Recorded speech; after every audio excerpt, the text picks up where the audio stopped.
Next question है भैया आपका कि if Na is the Avogadro number then the number of valence electrons in 1.2 gram carbonate.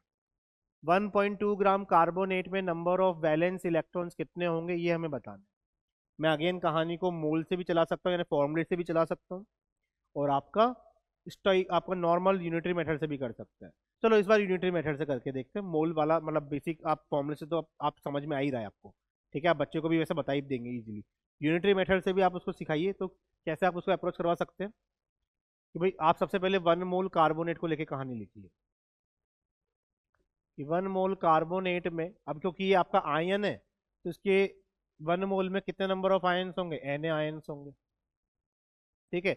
1 mole carbonate का मास कितना होगा, तो इसका ग्राम फॉर्मूला मास कितना होगा, 12 × 16 × 3 48। तो 48 प्लस 12 कितना हो गया, सॉरी 12 प्लस 48 कितना हो जाएगा, 60 ग्राम,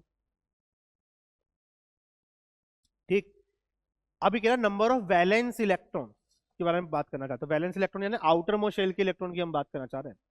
बताइए, कार्बन जो होता है, कार्बन जो होता है क्या होता है 2,4, और ऑक्सीजन क्या होता है 2,6। तो इनके आउटर मोस्ट शेल की बात करें तो कार्बन के आउटर मोस्ट शेल में कितने इलेक्ट्रॉन है 4, जबकि ऑक्सीजन के आउटर मोस्ट शेल में कितने इलेक्ट्रॉन है 6। तो मुझे बताइए यहाँ पर यदि हम वैलेंस इलेक्ट्रॉन की बात करें, बताओ कार्बन कार्बोनेट में, कार्बन एक एटम है, इसके एक एटम में कितने आपके अपन बात करें 4 इलेक्ट्रॉन है, ठीक है। 4 प्लस ऑक्सीजन की बात करें तो ऑक्सीजन के एक एटम में कितने इलेक्ट्रॉन है 8। Valence electron, sorry valence electron कितने 6, कितने एटम यहाँ पे 3, तो 6 × 3 कितना हो जाएगा 18। प्लस कौन से, ये -2 वाले 2, ये एक आयन में है तो Na में कितना होगा, Na साथ में मल्टीप्लाई कर दो, Na इलेक्ट्रॉन, यानी कितने हो गए ये, इतने वैलेंस इलेक्ट्रॉन है, इतने वैलेंस इलेक्ट्रॉन कितना हो गए ये 18 प्लस 4 22 प्लस 2 यानी 24 Na वैलेंस इलेक्ट्रॉन है किसमें, 1 मोल में। 1 मोल कार्बोनेट में 24 इंटू Na वैलेंस इलेक्ट्रॉन है। वैलेंस इलेक्ट्रॉन क्या होते हैं, आउटर मोस्ट शेल इलेक्ट्रॉन। ठीक है, टोटल नंबर ऑफ इलेक्ट्रॉन्स के बारे में बात नहीं कर रहा, केवल वैलेंस इलेक्ट्रॉन की बात कर रहा है। तो 1 मोल को लेके आपने कहानी लिखवा दी बच्चे को। अब उससे बोलिए कि बेटा अब तो तेरे को समझ में आ जाना चाहिए, अब तो यूनिटरी मेथड लगाना है। 60 ग्राम में यदि इतने वैलेंस इलेक्ट्रॉन है तो 1.2 ग्राम में कितने होंगे, यही पूछना चाह रहा है वो हमसे, ठीक है। तो बोलिए इसको करने के लिए क्या कर सकते हैं कि क्योंकि 60 gram carbonate contain 24 into Na valence electron, तो बताइए इसलिए 1.2 gram carbonate, 1.2 gram carbonate will contain 24 into Na divide by 60 into 1.2। Solve करिए इसको, पॉइंट हटा दो।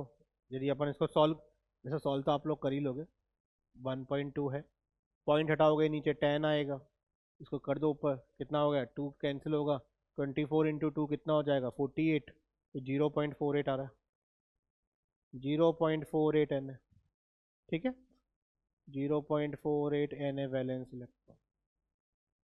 तो सी ऑप्शन हो जाएगा आपका इसमें। बच्चा कहाँ गलती करेगा, वो गलतियां आपको पहले से पता होनी बहुत जरूरी है। तो बच्चा कहाँ गलती कर सकता है इसमें, सबसे पहली गलती वो करेगा कि वो नंबर ऑफ आयंस को लेके गलतियां करता है, उसको क्लियरिटी नहीं मिलती 1 मोल को लेके कि होती क्या चीज़ है। जैसे यदि वो फॉर्मूले से भी चलेगा तो क्या करेगा, वो फॉर्मूले से बताइए कैसा करेगा कि भाई पहले मोल निकालेगा, है ना, 1.2 डिवाइड बाई 60 कर देगा, ठीक है, ये मोल निकाल के रख देगा वो आपके सामने की 0.02 मोल आ गए, ठीक है, ये करता है वो, इसमें कुछ दिक्कत नहीं आती, वो ये सब कर लेता है। मेन दिक्कत उसके सामने क्या आती है कि जब वो फिर आगे बढ़ता है कि अच्छा मोल आ गए, अब मोल से क्या निकालता हूँ, पहले इलेक्ट्रॉन निकालने तो आयंस निकालता हूँ, आयंस निकालेगा Na से मल्टीप्लाई कर देगा, ठीक है। फिर जब वो इलेक्ट्रॉन्स की बारी आती है तो वो इलेक्ट्रॉन्स में गड़बड़ी कर सकता है। तो वैलेंस इलेक्ट्रॉन के बारे में उसको बताना कि वैलेंस इलेक्ट्रॉन का मीनिंग क्या होता है, ठीक है। आप उसको 1 मोल को लेके कहानी जितनी ज्यादा लिखाएंगे वो उतना ज्यादा चीजें उसके दिमाग में क्या होंगी, फिक्स होंगी कि 1 मोल का मीनिंग क्या है, कि 1 mole of any substance, 1 mole of any substance contain Avogadro number of particles.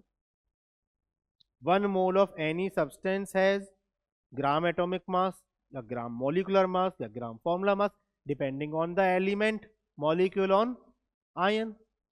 And 1 mole of any gas occupy 22.7 litre volume at STP. ये 3 चीजें उसको आपको बतानी है 1 मोल को लेके, ये आप बता दोगे, 3-4 आप उसको एग्जाम्पल कराओगे, सारी कहानियां लिखा के सिखाओगे कि 1 मोल को लेके, उसके लिए बहुत चीजें आसान हो जाती है। अब 1 मोल को लेके कहानी लिखिए, उसको बहुत आसान यूनिटरी मेथड एप्लीकेबल हो जाता है, कोई फॉर्मूले की नीड नहीं है।